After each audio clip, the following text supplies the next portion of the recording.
मध्य प्रदेश में बीजेपी सरकार को अपने ही नेताओं से चुनौती मिल रही है। विधायकों के बाद अब ऊर्जा मंत्री प्रद्युमन सिंह तोमर ने ग्वालियर में उद्योगों की कमी पर सवाल उठाए हैं। उन्होंने कहा कि जरूरत पड़ी तो वो ज्योतिरादित्य सिंधिया के दरवाजे पर भी बैठेंगे। तो क्या है पूरी खबर, जानने के लिए देखिए ये रिपोर्ट। मध्य प्रदेश की बीजेपी सरकार को अपनी ही पार्टी के नेताओं से लगातार चुनौतियों का सामना करना पड़ रहा है।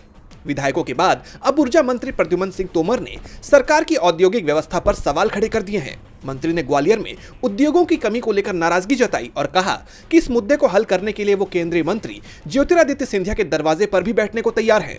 तोमर ने कहा कि मैंने सिंधिया से कहा है कि ग्वालियर में उद्योग फिर से स्थापित हों। इसके लिए प्रधानमंत्री नरेंद्र मोदी और सीएम डॉक्टर मोहन यादव से मिले और हमें भी साथ ले चले। ग्वालियर को औद्योगिक नगरी बनाने के लिए काम करना होगा।